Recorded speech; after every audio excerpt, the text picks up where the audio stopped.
Welcome back to this channel. Today we're going to be looking at 15 things that we can do to get back most of our time. How can we manage our times more effectively? Then everyone's got to rush on their time, but if you can do these 15 things, chances are you can get most of your time back.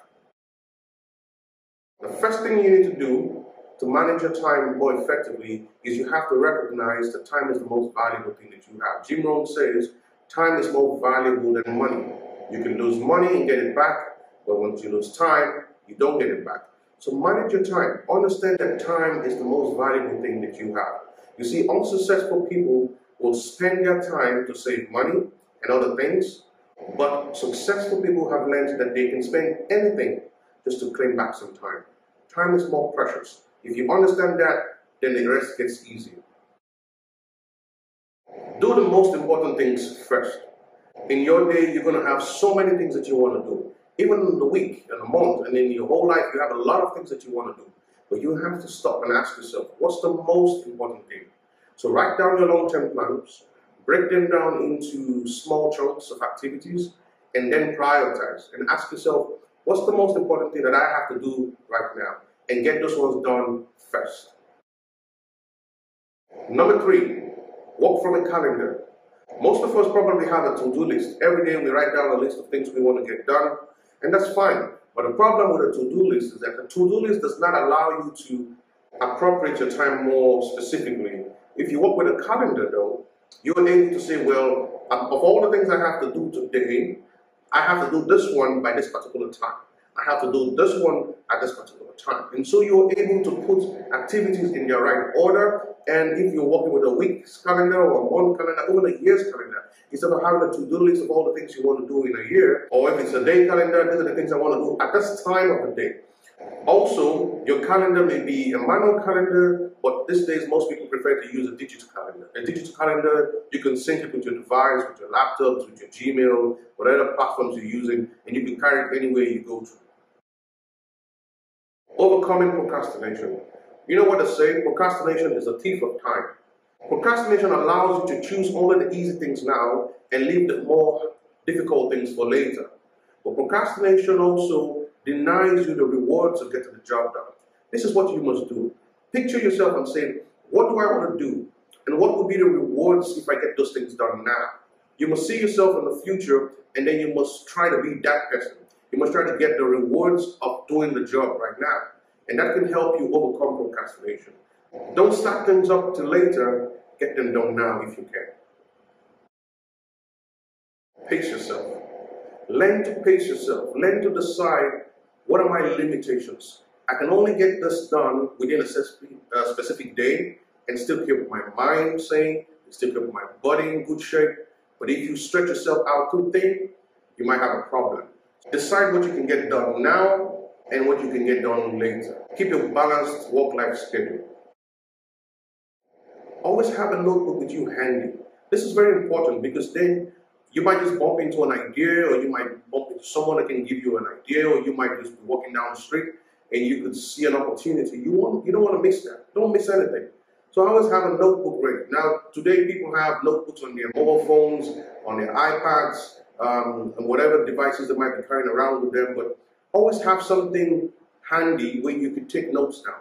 Now, when you get back to the office or to the home, you can now transfer that to a computer for a more permanent existence. But the most important thing is, at any given time, have something handy with you that you could jot ideas down, you could jot some thoughts down, you could jot some information down. You don't want to miss anything, so keep a notebook handy. Stay on top of your emails. Emails can get out of control very fast. So if you don't decide, I'm going to be checking my emails maybe 3 times a day or every 2 hours, so that you don't have hundreds and hundreds of unread emails, and it becomes a scary thing to set time aside to look through them. And when you do, it can soak up your whole day just trying to go through the emails. But what you want to do is find a routine that works for you. The objective is to achieve 0 unread mails. The worst thing that could happen to you is to miss an opportunity. An email can just come to you and you may need to respond to it immediately. Or an email may come to you that you can just delegate, or you can postpone and respond to it later in the future, or just basically ignore it. Use meetings as last resort only. Instead of setting up a meeting, see if you could use alternative means of communication to get your points across, to get feedback from team members. You can send that report ahead of time, get people to read it, and then respond to it. And if need be, you can only set up a meeting where you have to discuss your differences. That way you control the focus of the meeting, but also you reduce the time spent on the meetings. Meetings can get out of hand. The best thing to do is to avoid them as much as possible and use other means of communication. Learn to say no. Successful people have learned to say no for a long time, and they have used this ability to save time for themselves. Oftentimes, people just say yes to things that they really do not want to get involved in, things that are not necessarily contributing to their own success. So if you have your goals set up, before you say yes to something, be sure that those things are going to contribute to achieving your long-term goals. If I'm going to spend time on this thing, I want to be sure that I'm not missing out on opportunities to do something else that is more valuable to me. Pareto's principle really says, oftentimes of all the work that we get done, 20% of the efforts that we put in produce 80% of the results that we want.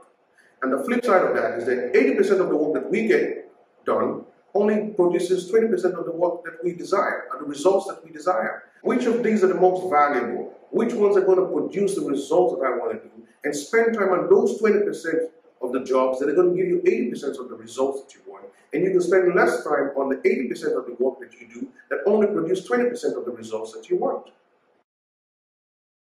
Learn to focus only on your strengths and your passions. Oftentimes, of all the work that we have to get done in the office or at home, we realize that some of the things we can actually get somebody else to do it. So you can delegate some of your tasks.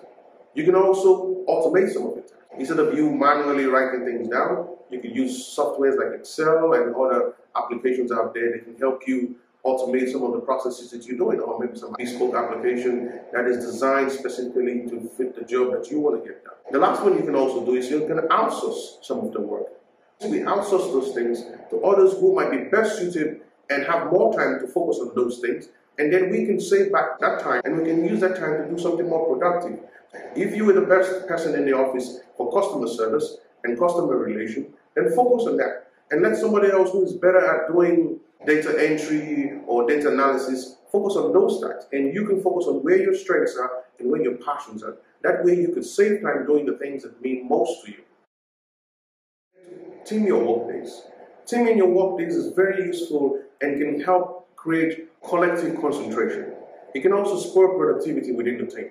If we know that on Mondays we're going to be doing meetings, all the meetings are going to be set for Mondays, and maybe Tuesday we're going to be doing training, and Wednesday you could set that Wednesday for marketing jobs. What this does is that everybody can now plan their activities and schedule and know, well, I'm going to leave this task until that day, I'm going to leave that task until that day, and we can now focus on what's most important to us for that day.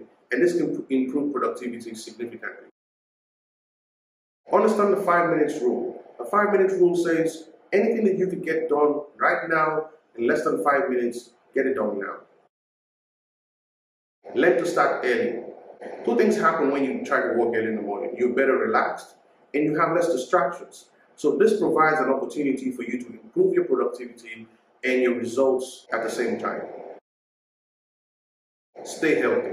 Without your energy levels at optimum, your productivity will reduce. Health is wealth. So if you take good care of yourself, if you rest very well, and if you eat well, and you exercise, and you provide time in your daily schedule to take mini breaks, all of these things can contribute to your well-being.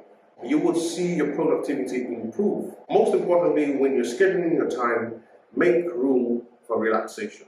Thank you for watching. We hope you enjoyed these videos. We really enjoyed sharing them with you. If you like this video, please hit the like button, and you can share this video. And if you have anything to say, please leave your comments down below. We'll be happy to hear from you. If you just visited this channel for the first time, please encourage you to subscribe. And if you haven't subscribed yet, please subscribe. And thank you.